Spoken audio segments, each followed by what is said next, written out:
Teka, Brad, tatanungin muna kita bago kita sagutin. Ano ang palagay mo? Meron ba o wala? Palagay ko po, wala po eh. Bakit mo nasabi? Ba't mo nasabing wala? May nakapagsabi lang rin po sa akin ng Huwag kang maniniwala sa sabi-sabi. Sabi nga ng Tagalog, ang naniniwala sa sabi-sabi, walang bait sa sarili. Kailangan sa tao, meron tayong scientific attitude. Ano yung tinatawag na scientific attitude? Ang scientific attitude, hindi siya basta naniniwala sa anumang sinasabi unless napatunayan niya ito sa kanyang sarili. A scientist is slow to accept facts and such statements that are not supported by convincing proof. You must convince a scientist on whatever information you forward to him. Through experimentation and study, he will come to believe that fact. Kasi alam mo, merong nagsasabi walang Diyos.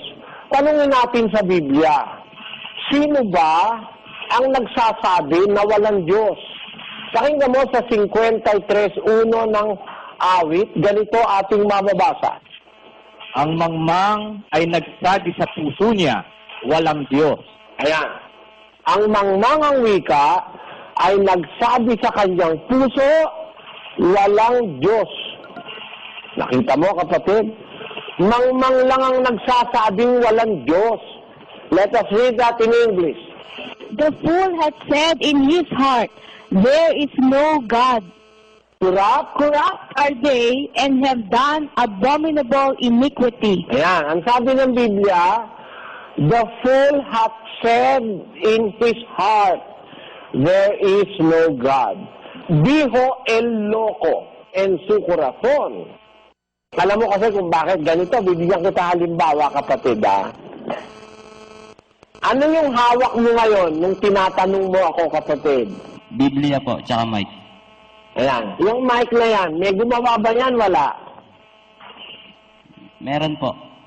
Bakit mo sinabi meron? Di mo naman nakita.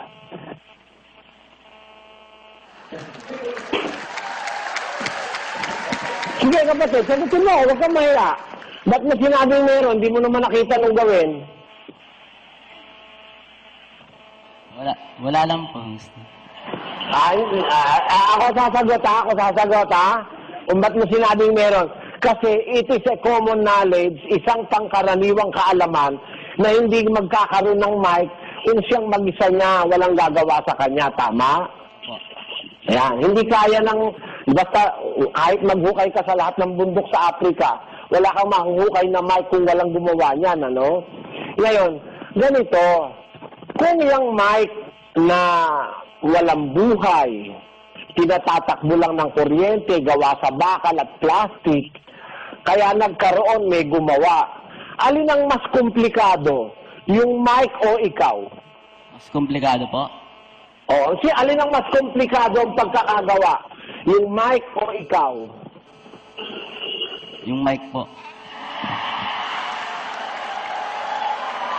Halika dyan. Kapatid, nag-aaral ka ba, kapatid? Opo. Anong kinukuha mo? High school pa lang po ako. Wala po. Kahit elementary, maintindihan ako. Kaya ako tinanong, dahil para matiyak kong maintindihan mo ko, Kasi mas komplikado ka kaysa sa mic. Actually, ikaw may mic ka. May mic ka. At ikaw, meron ka ring receiver. May camera ka pa nga Tamo? At may computer ka pa dyan sa loob ng pagkatao mo. Mas maganda kaysa sa ibang computer na naimbento ng tao. Yung computer mo nakakaamoy. Yung computer nila, hindi pa sila nakakaimbento nung nakakaamoy Diba? At yung computer mo, nakakalasa. Yung computer nila, hindi pa nakakalasa Yung computer nila, nakakakita, nakakarinig yung computer. Kaya may voice command na ang computer ngayon nakakarinig na Tapos, nakakakilala na rin ang tinig ng computer. Pero hindi nila magawa yung nakakalasa at saka nakakaamoy.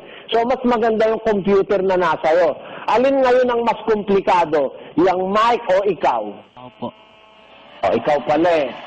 Eh kung yung mic na hindi naman masyadong komplikado, may gumawa, sa'yo pa ba walang gumawa?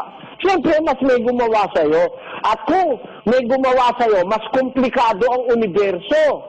Ang universo, binubuo ng bilyon-bilyong galaxy, na bawat galaxy may bilyon-bilyong mga bituin at mga planeta. Mas komplikado yun. Tumatakbo nang wala namang gasolina. Mas komplikado yun. Hindi pwedeng walang gumawa nun. Kukwentuhan kita ng kapiraso, ha? Meron dalawang siyentipiko. Yung isang siyentipiko naniniwala sa Diyos. Yung isang siyentipiko hindi naniniwala sa Diyos. Ngayon, nagtatalo sila, matagal silang panahon nagtatalo. Ayaw maniwala nung siyentipikong hindi naniniwala sa Diyos na may Diyos. Ang ginawa nung siyentipikong naniniwala sa Diyos, hindi na siya kumibo. Alam mo ang ginawa niya? Doon sa kanyang laboratorio, naghanda siya ng mga bilog-bilog. Merong bolang malalaki, may maliliit. Ginawa niya yung solar system. Nilagyan niya yung malaking-malaking bola sa gitna, representing the sun. Tapos gumawa siya ng siyam na mga bolang iba-iba ang sizes, starting from Mercury, Venus, Earth, Mars, Jupiter, Saturn, Uranus, Neptune, and Pluto. Isinabit niya ngayon doon sa kanyang laboratorio, sa may kisame. Pinagsasabit niya ron, Di maganda pagkakahanay-hanay. Eksakto sa mga laki. Ngayon, yung kanyang kaibigang hindi naniniwala sa Diyos na siyentipiko, dumalaw sa kanya pagkaraan ng 6 na taon. Nakita. Pare, ang ganda nito Nakasabit na ito, mga planeta, solar system. Sabi niya, ang ganda. Sino ikaw gumawa niyan? Sabi ng siyentipikong naniniwala sa Diyos. Walang gumawa niyan. Nakita ko na lang yan dyan Sabi nung hindi naniniwala sa Diyos, pare, ginogoyo mo ba? Ikaw ako. Paano napunta yan dyan ang walang naglagay niyan? Sabi niya lang, so magnatawa ngayon yung siyentipikong naniniwala sa Diyos. Kung yan, mga bola-bola lang yan, ayaw ka maniwalang walang gumawa. Yung pantutuong solar system, sabi mo, walang Diyos na gumawa. Kaya mula naniwala na siya na may Diyos na gumawa ng lahat ng bagay. Ang sagot ko sa iyo ito, kapatid, 19 ng awit. Basahin mo sa screen. Pwede ba ikaw na bumasa, kapatid? Pakibasa mo ang 19:1 ng awit. Ang kalangitan ay nagpapahayag ng kaluwalhatian ng Diyos at ipinakikilala ng kalawakan ang gawa ng kaniyang kamay. Ayan. Ang sabi ng Biblia, ang liwaliwanag, ang kalangitan ay nagpapahayag ng kaluwalhatian ng Diyos. The heavens declare the glory of God, and the firmament showeth His handiwork. Ang kalawakan ay nagpapakilala ng gawa ng kanyang mga kamay. Tamo? Kaya si Rizal, naniwala si Rizal na may Diyos Nang mag-aral siya ng siyensya, mas naniwala siya sa Diyos. Bakit? Tumingala ka lang sa langit Sino naglagay nung mga yun doon? Hindi naman nababagsak. Yung buwan na nakikita mo, yan din ang nakita ni Eva at saka ni Adan, libo-libong taon na. Hanggang ngayon, nandun pa rin, hindi nababaksak yun, wala namang tali yun. Ang mundo rin, walang tali, Wala naman, nakabitin lang naman ito sa wala. Pakinggan mo sa isang talata ng Job. Kaniyang iniuunat ang bilagaan sa pagitang walang laman at ibinibitin ang lupa sa wala. Tamo, sa English ang pagkakasabi dyan, ganito.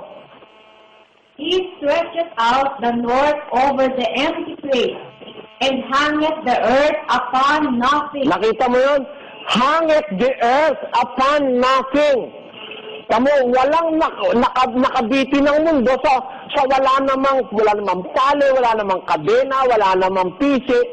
Nakasulat na yan, libo-libong taon sa Biblia na wala palang humahawak na material sa mundo. Pero hindi naaalis sa lugar, Ibig sabihin, may nagme-maintain yan. Ang tawag ko ron ay Diyos. Yun ang amang makapangyarihan sa lahat. Yun ang pruweba na may Diyos yung kanyang ginawa ng kanyang kamay. Alam mo kasi, kahit hindi mo nakita, no, kapatid, kahit hindi mo nakita yung gumawa niyang silyang inuupuan mo, hindi kita mapapaniwalang walang gumawa niyang silya na yan. Eh. Di ba nakaupo ka ngayon sa silya? May gumawa niyan eh. Kahit hindi mo nakita, dapat kang maniwalang may gumawa niyan. Lalo na yung mga mas komplikadong mga bagay na hindi kayang gawin ng tao. Ang totoo, isang kuto lang at saka isang langaw, hindi kayang gawin ng tao eh, kapatid. May gumawa niyan. Ang gumawa niyan ang Diyos. Kaya dapat maniwala kang may Diyos. Ipinakikilala ng gawa ng kanyang kamay ang kanyang pagka-Diyos. Pakinggan mo sa Roma 1:19 hanggang 20. Sapagkat ang nakikilala tungkol sa Diyos ay hayag sa kanila, sapagkat ito'y ipinahayag ng Diyos sa kanila. Sapagkat ang mga bagay niyang hindi nakikita at pananalangin ang sanglibutan ay nakikitang maliwanag, sapagkat tanto sa pamamagitan ng mga bagay na ginawa niya, maging ang walang hanggan niyang kapangyarihan at pagka-Diyos. Ayun, His eternal power and Godhead, yung kanyang walang hanggang kapangyarihan at pagka-Diyos, nakikita sa pamamagitan ng mga bagay na ginawa niya. Parang yung karpintero, no? Kahit di mo nakita yung karpintero, ang ganda ng lamesang ginawa, ibig sabihin, mahusay na karpintero yon. Kahit di mo nakita, maniwala kang may karpinterong gumawa ng lamesa. Ganun din naman yung lahat ng ginawa ng Diyos. Yan ang pruwebang may Diyos, may gumawa. Kasi sabi nga ng siyensya, nothing happens without a cause. Kung nag-aaral ka ng science, nothing happens without a cause. At nung mag-aral ang pinakamatalinong Pilipino na nabuhay nung ika-19 na siglo, ang sabi ni Rizal, sabi niya, no? Cada nota que el viento murmura, cada rayo de luz en el sol, cada flor en la verde llanura, es un himno, la gloria de Dios. Es un mundo en lira sublime, que modula una eterna canción. Si suspira, si canta o si gime, siempre, siempre la gloria de Dios. Yan. May kahawig na tulayan sa Ingles eh. All things